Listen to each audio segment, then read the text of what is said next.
அதுல மிக முக்கியமாக நமக்கு அண்டை மாநிலங்களிலிருந்து நீர் பெறுவதோடு மட்டும் பெறுவதற்கு ஏற்படக்கூடிய சிரமங்களை கருத்தில் கொள்ளப்படும் போதுதான் அது குறிப்பாக சென்னையை பொறுத்தவரை கோடை காலங்களில் மழைநீர் என்பது மிக முக்கியமான ஆதாரமாக இருக்கும்.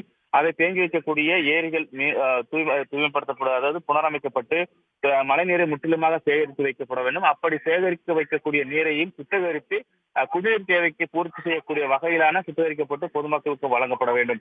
அந்த அடிப்படையில் தான் இப்போது இந்த சுத்திகரிப்பு நிலையம் என்பது ஏற்பட்டிருக்கிறது.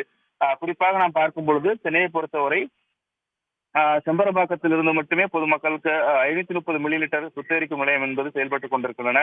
இப்போது இருக்கக்கூடிய 265 மில்லி லிட்டர் சேர்க்கும் பொழுது பொதுமக்களுக்கு அதிகபட்சமான பயன்பாடு ஏற்படும். அதே போன்று தென் சென்னையை பொறுத்தவரை கழிநீரை குடிநீராக்கும் திட்டத்தின் மூலமாக கிடைக்கக்கூடிய நீரின் மூலமாக பயனடைந்து கொண்டிருக்கிறார்கள்.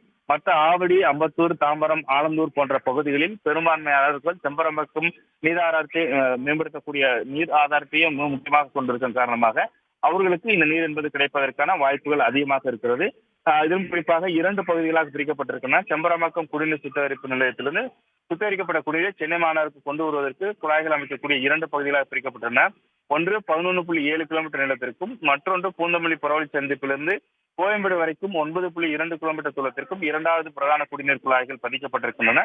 இதன் மூலமாகத்தான் 265 மில்லி லிட்டர் நீர் என்பது சென்னை மக்களுக்கு கிடைப்பதற்கான ஒரு வாய்ப்பு ஏற்பட்டிருக்கிறது.